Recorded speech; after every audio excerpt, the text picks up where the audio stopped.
13వ శతాబ్దం నాటి పుష్పగిరి క్షేత్రం నందు వైద్యనాథ స్వామి కామాక్షి దేవి కళ్యాణం.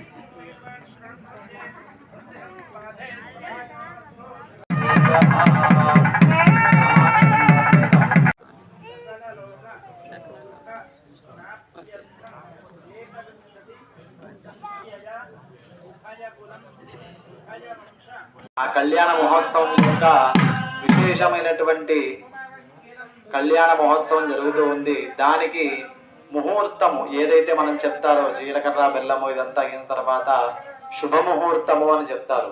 ఆ శుభముహూర్త సమయంలో అక్కడ ఉన్నటువంటి ఆ తెర ఏదైతే ఉందో ఆ తెరని పట్టుకునేటువంటి వాళ్ళు కావచ్చు, లేదా ఆ సమయంలో మనం చూస్తున్నటువంటి వాళ్ళు కూడా కావచ్చు, ఎవరికైనా కూడా ధర్మంగా అంటే ఆ కర్మ ఏదైతే జరుగుతూ ఉందో ఆ కళ్యాణ వివాహ ప్రక్రియ అంతా కూడా జరిపించడం కోసం అని చెప్పని అందరినీ ప్రార్థిస్తూ ఉన్నారు. ఎవరైతే అంటే విశేషంగా కళ్యాణం కోసం ప్రార్థించేటువంటి రాజు, అదే విధంగా కన్యాదాతని, అదే విధంగా పరమేశ్వరుణ్ణి, అదే విధంగా ఆదిత్యాది నవగ్రహాలని, ఇంకా ఈ మంగళుడైనటువంటి పరమేశ్వరుణ్ణి, తర్వాత లక్ష్మీనారాయణుల్ని, అదే విధంగా సప్త ఋషుల్ని, అరుంధతి వశిష్ఠుల్ని వీళ్ళ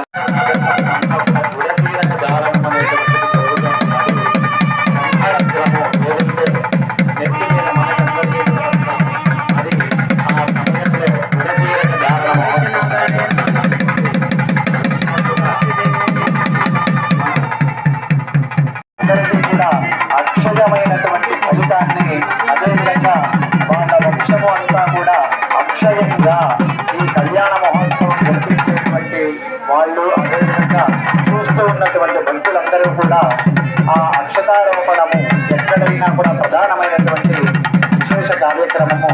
ఆ అక్షతారోపణ సమయంలో ఉన్నటువంటి వాళ్ళందరూ కూడా విశేషమైనటువంటి అక్షయమైనటువంటి పుణ్యాన్ని పొందుతారు. కాబట్టి ఇప్పుడు అటువంటి పుణ్యాన్ని మనకి, మన వంశానికి అందరికీ కూడా కల్పించేటువంటి అక్షతారోపణము అక్కడ జరుగుతుంది.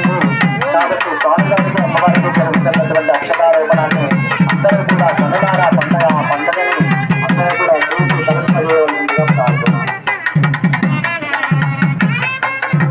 కాబట్టి ఇప్పుడు వరకు జరిగినటువంటి కార్యక్రమము అంతా కూడా దర్శనం చేసుకుని స్వామివారికి అమ్మవారికి